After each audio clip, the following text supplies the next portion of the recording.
And hello, everyone, and welcome back to Cyrus Webb Presents. We are still in Columbus, Ohio, with a very special guest for a very special weekend. As you guys know, I'm in Columbus, Ohio, because of Colette Harrell and her writer's brunch that she had. But she also has a special section for our VIPs, and they're enjoying the session with us, literally in the room with us, with my very special guest, New York Times bestselling author Victoria Christopher Murray.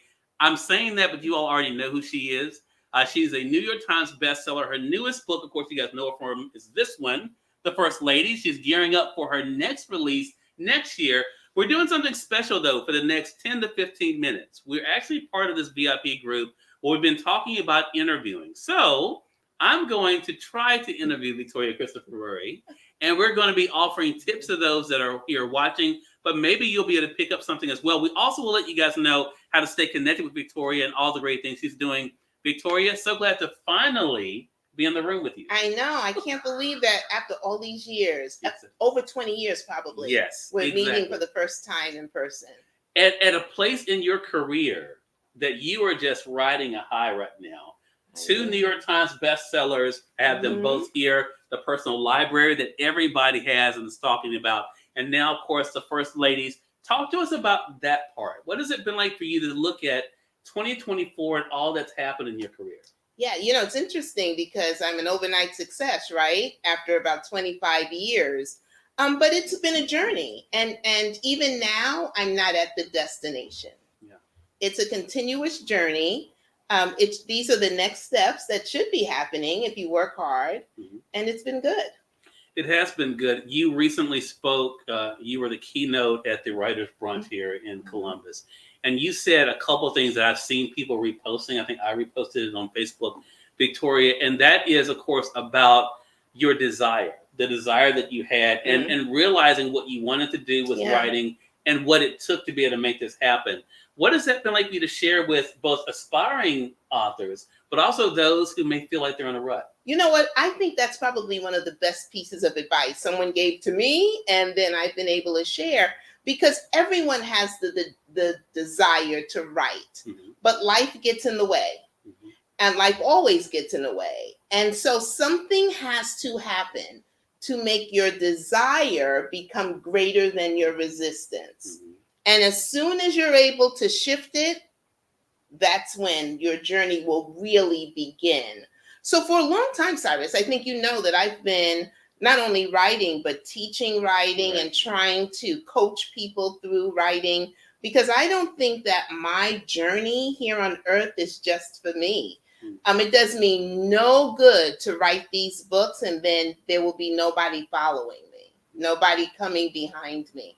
I remember W.E.B. Du Bois was the one who first said that we have to start setting the path for the people to be able to follow in those footsteps.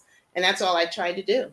That is really interesting. And that is true. I've seen that. Our host here, Colette Harrell, has talked about that a lot when it comes to you. But I want to say, too, when I talk about the keys of your success, Victoria, I think your own comfort in your skin has a lot to do with that. Because I think when you're insecure and when you're not comfortable in your skin, that's when you start thinking you can't help other people. You can't have anyone else that makes it to where you are.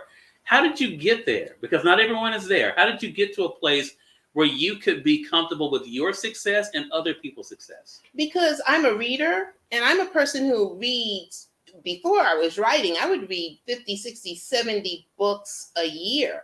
And so no one can say, I'm an avid reader and I only read Victoria.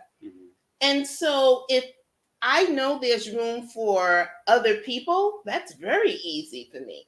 I also think that there's something that's very true. It's biblical. Whatever you put out into the world is going to come back to you. It's going to come back to you. And I think what has come back to me in my career now is not only the prayers of my family, but the prayers of some of my friends. So I don't do it to get that, but I know that that's just one of the benefits of just being comfortable with everyone being successful. I think there's a lot of room for a lot more successful authors. I totally agree with that. I want to turn it over to our VIPs now, considering what we just discussed. What are some of the things that you've noticed so far in this conversation with Victoria? She's given direct eye contact. She's been very succinct in the information that she's given, and that she's on point in terms of answering the questions that you're asking her. Love that. Love that. Victoria, anything you want to ask them? No, not anything else that you noticed. And one of the things that I think you talked about, a question you asked me, was how comfortable I am. Mm-hmm. And I think earlier, I think I was speaking with you about interviews to me, especially with someone who's as good as you. And I've said this to your face and behind your back, so I'm just not making this up. I appreciate it. Is that interviews must be a conversation. Yeah. And as soon as they become a conversation, they're comfortable for everybody. And so one of the reasons, earlier I heard you say sometimes people will talk about the dog and everything before the interview. I think that sometimes to try to form some kind of connection before they begin, so that by the time you begin, you're like, oh, this dude likes cats. Yeah. Or I should have said dogs, Yeah. not the cat lady. Yeah. But to that point, I thought about it after I actually made that statement. The other thing it shows is at least they know something about you. Because here's the other thing that you should know. The majority of interviewers would not have read your book. Which drives me nuts. Yeah. And that's just the truth. They're not going to read the book. So, which is why what I was leading to earlier about they may ask, do you want to submit some questions? Do you want us to because they're not going to actually know what's in the book. So just kind of go through that and know that's going to be the case. I'm one of these crazy people that actually takes the time to do it. There are other crazy people like me that do it too and do this very well. But just don't take that the wrong way because it is unfortunately the norm in a lot of cases, especially with radio. A lot of the radio hosts do not read the books. So. And in those situations, be more prepared to speak about yourself because they'll be asking you a lot of questions like, how did you decide to write this book? Where did it come from? What's the inspiration? Those kinds of things. And a lot of the questions will stay the same. No matter how many interviews you do, a lot of the interviews and the questions will be the same. So you'll get very used to it very quickly. I think what I try to do on my end is, and I try to make sure the person is at ease and not ask them something that I don't feel like they're comfortable talking about. I feel like that's one of the reasons why I actually do read the books, because the book is something they spent time with. That's where they're comfortable. So if I can bring out things in the book, they get excited. Yeah. The audience then gets more curious, and that helps you in your overall goal of getting the word out and selling your book too, I think. Yeah. Okay. We're going to pick back up. Let's see. Dwanielle, I think it's pronounced. Please tell me if I'm pronouncing it. Dwanielle, so this is amazing. Yeah, we're glad to be able to give you guys this inside look into this. So for you, Victoria, to make your first New York Times bestseller, with it being the personal librarian, that again, I mean, it's very obvious how much work went into this, how much passion was in this book. What was that like for you to experience that at this point in your career? You know what's so interesting? Everything started happening all at once. Okay. So before the personal librarian made the New York Times bestsellers list, I already had 2 of my books turned into movies. And so by the time it became a New York Times bestseller, I was like, okay, this is kind of good. But I was already on that journey. Yeah. Again, it's not a destination for me. Gotcha. So it's a good feeling. I don't want to say that. But I remember when I first started writing, I said, okay, I'm going to feel like a writer as soon as I see my book in a bookstore. And I saw my book in a bookstore and that didn't do it. And then I said, okay, as soon as I see someone I don't know reading it, I saw that and that didn't do it. And then I realized that these are just milestones on the journey. So I love what you said, that so it's milestones over the destination. Oh yeah, on the way to the destination, but the New York Times is not the destination, because that means that that's the end. Yeah. And I have so much more to do. So that begs the question then, what is I don't know, and I'm glad I don't know, because I'm not trying to get to the end. I'm not trying to get to the end yet, but I don't know. I know one thing about making the New York Times is that now I feel like I have to do it all the time, and that adds a little bit more pressure. But there has to be something else that's beyond this, and So maybe it's the mini series that's coming out with the personal librarian. Mhm. I don't know, but that, one of the things that I think that's wonderful about that is that it keeps me focused. It keeps me going. I never feel comfortable Good. ever. Yeah. And I just, each time I want to do the best that I can do at that moment.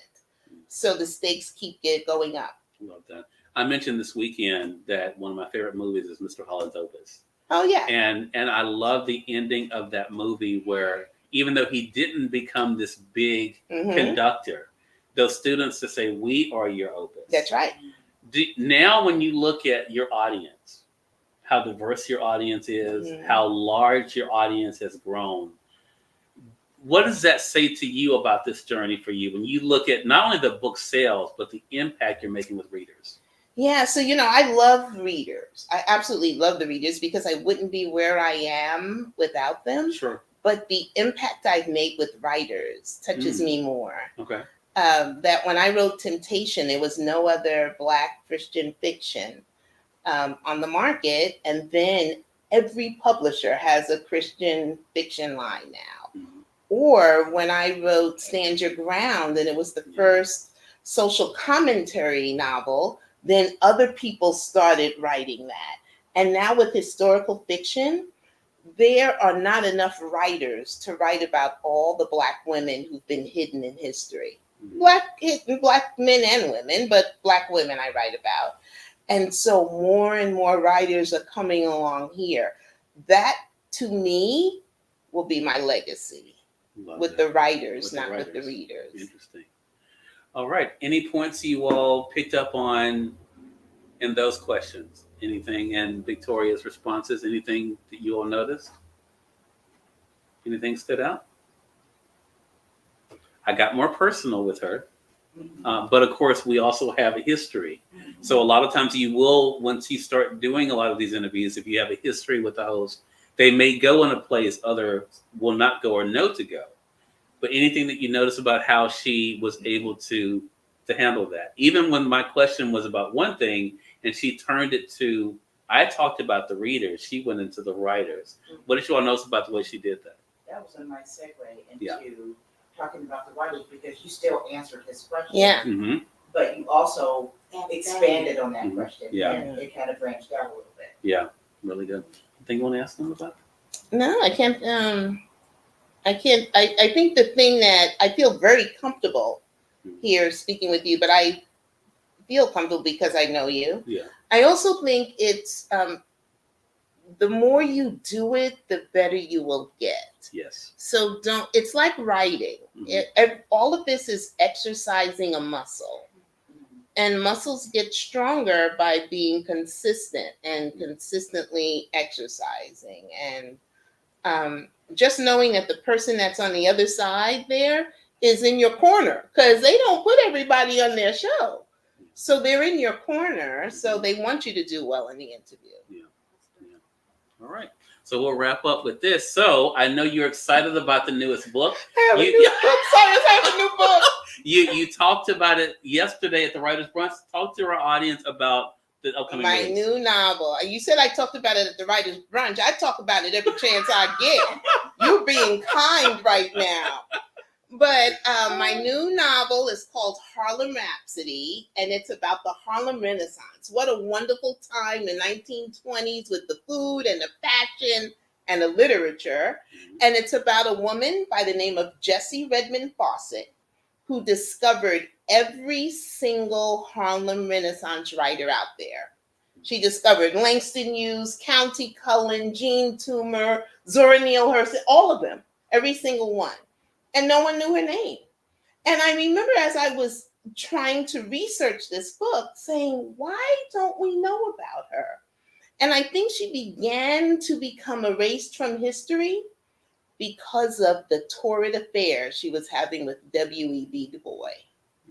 And I'll just kind of leave it right there. There you go. I love that as a cliffhanger. When should we expect the new book? You're going to be able to remember this, 2425.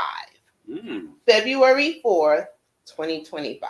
There you go. 2425, Harlem Rhapsody. Look for the cover soon. There you go. Look for the cover soon. Again, everyone, New York Times bestselling author Victoria Christopher Murray, and we're here again with Colette Harrell and her Writers Brunch and her VIP for her Writers Weekend. Let's give Victoria a hand, everybody. All right. Let them know how to stay connected with you and join your mailing list to stay updated. Yes, so I am everywhere, Victoria Christopher Murray. You never have to look for me anyplace else. Victoria Christopher Murray, my website, and join my mailing list so that you can know when the book is coming out and where I'm going to be, as well as Victoria Christopher Murray on Instagram, on Facebook. And I have a TikTok, but I guess you got to like put up a TikTok to really be a TikToker. But maybe one day soon. All right. I can't make that promise, but that's another story. Again, everyone, Victoria, thank you so much. Our first in-person I can't believe conversation. it. This has been amazing. Thank Again. you. Colette Harrell, thank you so much again for making this Thank possible. you. Thank all of you for being a part of the VIP this weekend, and we thank you all for watching Yes. this episode of Cyrus Webb Presents. Until next time, you all make it a great one. We'll talk to you soon. Take care.